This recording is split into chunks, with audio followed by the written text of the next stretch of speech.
Ranking और ordering का fifth model discuss करते हैं, जहां पर हम इनइक्वालिटीज को डिस्कस करेंगे ऑर्डरिंग के क्वेश्चन सॉल्व करने के लिए। कुछ स्टेटमेंट्स दी हुई हैं, इन्हें हम समझते हैं। फॉर एग्जांपल कि यहाँ पर अगर हमें दो पर्सन्स की हाइट मेजर करनी हो तो वो हम कैसे करेंगे। ठीक है, स्टेटमेंट है यहाँ पर A is neither taller than not equal to B। अगर स्टेटमेंट दी हो हमें कि A B से ना तो बड़ा है और ना ही इक्वल है, तो A क्या होगा, A is less than B। ठीक है, और अगर हमें स्टेटमेंट दी हो A is neither shorter than not equal to B, और अगर A ना तो B से छोटा है और ना ही इक्वल है, तो A क्या है, A ग्रेटर देन है B से। ठीक है, थर्ड स्टेटमेंट है A is neither shorter than not taller than B। अब ना तो A B से छोटा है और ना ही बड़ा है। अगर A B से छोटा भी नहीं है और बड़ा भी नहीं है, तो A इक्वल है B के। ठीक है, नेक्स्ट स्टेटमेंट है A is not taller than B। A is not taller than B, it means कि A या तो शॉर्टर है B से या A इक्वल है B के, तो A लेस देन और इक्वल टू B। ठीक है, नेक्स्ट स्टेटमेंट है A is not smaller than B। फिर से अगर A स्मॉलर नहीं है B से, तो A या तो ग्रेटर है B के और इक्वल टू है B के।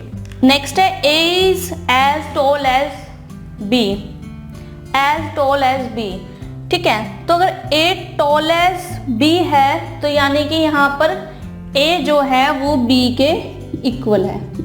तो जब भी एज टॉल एज यूज होगा तो हम A को B के इक्वल मानेंगे। नेक्स्ट है A is not tall as B।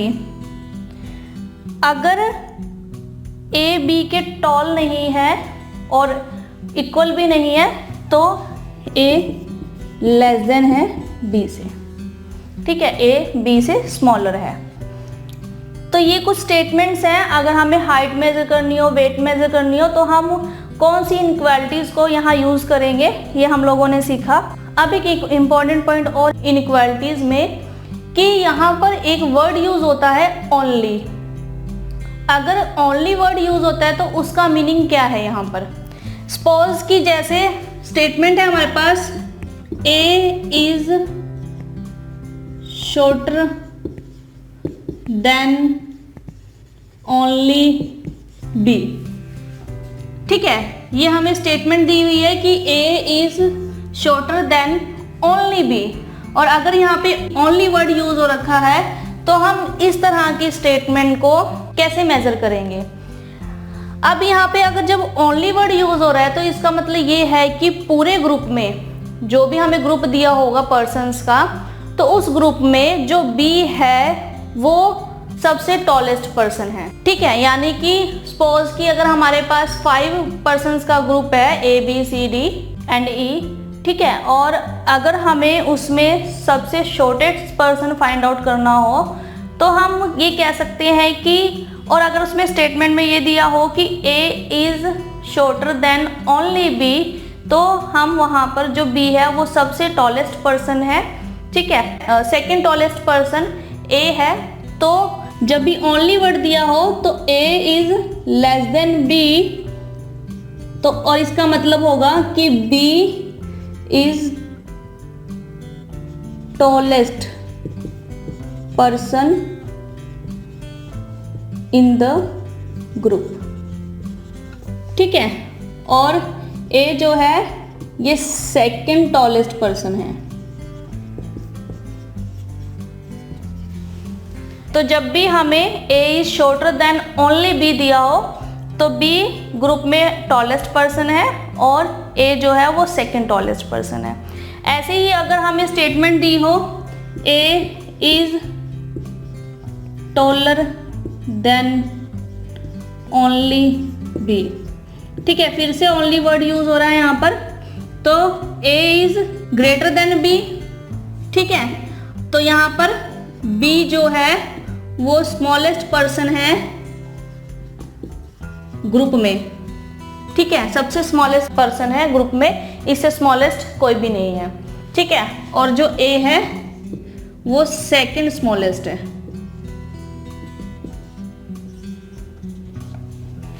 ठीक है, तो क्लियर होगा आपको कि यहाँ पर अगर हमें ओनली वर्ड यूज हुआ हो तो यानी कि वो पर्सन या तो ग्रुप का स्मॉलेस्ट पर्सन होगा या फिर टॉलेस्ट पर्सन होगा सबसे। ठीक है, तो ये कुछ स्टेटमेंट्स हैं इनइक्वालिटी से रिलेटेड। तो आप ध्यान रखिए कि अगर ए टॉलर और इक्वल नहीं है बी के तो ए लेस देन है बी से, और अगर ए शॉर्टर और इक्वल नहीं है बी के तो ए ग्रेटर है बी से। ठीक है, ए ना तो शॉर्टर है और ना ही टॉलर है तो ए इक्वल होगा बी के। ठीक है, और अगर ए टॉलर है बी से तो ऑब्वियस है कि ए लेस देन बी होगा और इक्वल टू भी होगा बी के। अगर ए टॉलर नहीं है बी से तो ए लेस देन और इक्वल टू होगा बी के, और अगर ए स्मॉलर नहीं है बी से तो ए ग्रेटर देन और इक्वल टू होगा बी के, और अगर ए एज टॉल एज है, यानी कि यहाँ पर इक्वलिटी की बात हो रही है, एज टॉल एज है बी के तो ए इक्वल टू बी, और अगर A not as tall as B है, ना तो इक्वल है और ना ही टॉलर है, तो यानी कि ए लेस देन है बी के। और अगर ओनली कीवर्ड का यूज हो रहा है तो जिस पर्सन के साथ वो ओनली वर्ड यूज हो रहा है वो पर्सन या तो स्मॉलेस्ट पर्सन होगा ग्रुप का।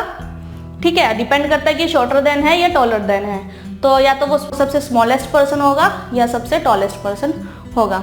आइए इससे रिलेटेड एक एग्जाम्पल करके देखते हैं। एग्जाम्पल है यहाँ पर, among A B C D and E each having a different height, B is taller than only C, A is taller than B and E but not as tall as D. Who among them is second tallest? ठीक है, 5 persons दिए हुए हैं जिनकी different height है, और statements है यहाँ पर B is taller than only C कि B सिर्फ C से ही बड़ा है और A, B और E से टॉलेस्ट है। ठीक है, but not as tall as D, लेकिन ए जो है वो डी से ना तो टॉलेस्ट है और ना ही इक्वल है। Who among then the second tallest, तो हमें बताना है कि सेकेंड टॉलेस्ट पर्सन कौन सा है इन 5 पर्सन में से। तो अगर हम फर्स्ट स्टेटमेंट में देखें कि 5 पर्सन है ए बी सी डी और उनकी डिफरेंट हाइट्स है, ये क्लियर है। सेकेंड स्टेटमेंट है B is taller than only C, B is taller than only C, यानी कि B greater than only C। ठीक है, हम पहले ही डिस्कस कर चुके हैं, जब ओनली वर्ड यूज होता है तो इसका मतलब ये होता है कि यहाँ पर जो C है, C इज शॉर्टेस्ट पर्सन, या जो C की हाइट है वो सबसे शॉर्टेस्ट है इस पांचों में से। ठीक है, और जो B है वो सेकंड शॉर्टेस्ट है। ठीक है, तो जब भी ओनली वर्ड का यूज हो तो जिस पर्सन्स के साथ ओनली यूज हो रहा है वो सबसे शॉर्टेस्ट, टॉलेस्ट या लाइटर पर्सन हो सकता है। अगर वेट की बात हो रही है तो लाइटर पर्सन हो सकता है या हैवीएस्ट पर्सन हो सकता है। ठीक है, तो डिपेंड करता है कि टॉलर पूछा गया है, स्मॉलर पूछा गया है, या हैवियर पूछा गया है, लाइटर पूछा गया है, या जो भी हमें यहाँ स्टेटमेंट्स दी हुई है उसके अकॉर्डिंग हम इन्हें यहाँ पर देखेंगे। अभी हमारे से यहाँ पर हाइट की बात की गई है तो C जो है वो शॉर्टेस्ट पर्सन है और जो B है वो सेकंड शॉर्टेस्ट पर्सन है, ये हम लोगों को क्लियर है। तो नेक्स्ट स्टेटमेंट है A is taller than B and E। A जो है ये टॉलर देन है B एंड E के।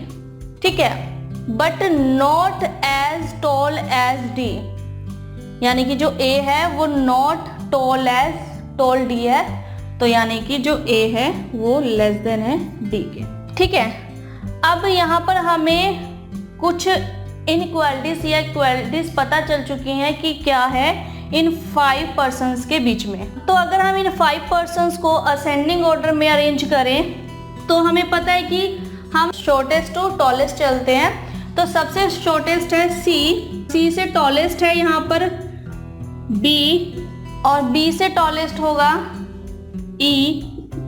अब B और E जो है वो दोनों ही स्मॉलेस्ट हैं E से, तो और हमें पता है कि जो B है वो सेकंड स्मॉलेस्ट पर्सन है, या सेकंड शॉर्टेस्ट पर्सन है, तो इसलिए हमने बी को सेकंड प्लेस पे रखा है। देन ई, और अब पता है हमें कि जो ए है वो ई से टॉलेस्ट है, तो ए है इसके बाद टॉलेस्ट, और हमें पता है कि जो डी है वो ए से टॉलेस्ट है, तो डी यहाँ पर ए से टॉलेस्ट है। ठीक है, ये हमारे 5 पर्सन यहाँ हमने अरेंज कर दिया, और ये अरेंज करे हैं असेंडिंग ऑर्डर में। ठीक है, अब ये 5 पर्सन्स हैं हमारे पास, किसी less than B, less than E, less than A और लेस देन डी। ठीक है, तो अब हम लोगों को यहाँ पर second tallest person find out करना है। सेकंड टॉलेस्ट होगा यहाँ पर, अब ये सबसे स्मॉलेस्ट पर्सन है, ये स्मॉलेस्ट है या शॉर्टेस्ट पर्सन है। ठीक है, और जो डी है ये टॉलेस्ट है, सबसे टॉलेस्ट पर्सन जो है वो डी है। और अगर हम सेकंड टॉलेस्ट की बात करें तो सेकंड टॉलेस्ट है ए। ठीक है, तो ये है सेकंड टॉलेस्ट, तो हमारा आंसर होगा ए, सेकंड टॉलेस्ट। ठीक है, तो क्लियर है आप लोगों को कि यहाँ पर हमें 5 पर्सन्स दिए हैं और बताया गया है कि कौन किससे छोटा या बड़ा है हाइट्स के अकॉर्डिंग। तो बी ओनली टॉलर देन सी। ठीक है, तो सी सबसे शॉर्टेस्ट पर्सन है और जो बी है वो सेकंड शॉर्टेस्ट पर्सन है। ए जो है वो टॉलर है बी एंड ई से, हम लोगों को क्लियर है यहाँ पर। ठीक है, but not as tall as D, तो ए लेस देन है डी से।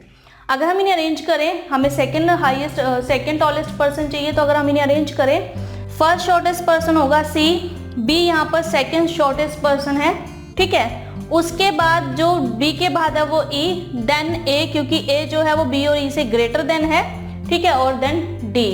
अब आप लोगों को लग रहा होगा कि यहाँ पर जो साइन है वो हम लोगों ने चेंज कैसे किए, ये भी बहुत ईजी है। हमें पता है कि बी ग्रेटर देन है सी के, तो यहाँ पर भी जो बी है वो ग्रेटर देन है सी के। ठीक है, तो अगर साइन एक्सचेंज हो रहा है तो अगर हम इसे रिवर्स कर दें तो इसका मतलब होगा कि सी जो है वो लेस देन है बी के। ठीक है, इसी तरह से हमने इस साइन को भी कि जो बी है वो लेस देन है ए के और ई भी लेस देन है ए के और ए भी लेस देन है डी के, या यूँ कह ले जो डी है वो ग्रेटर देन है ए के। ठीक है, तो अगर आप रिवर्स करना चाहो इन इनइक्वालिटीज को तो आप रिवर्स भी कर सकते हो। तो इस तरह से हम लोगों ने इनको असेंडिंग ऑर्डर में अरेंज कर फाइंड आउट किया कि सेकंड टॉलेस्ट पर्सन कौन है। सेकंड टॉलेस्ट पर्सन यहाँ पर ए है। तो इस तरह से आप इन क्वेश्चन को सॉल्व कर सकते हैं।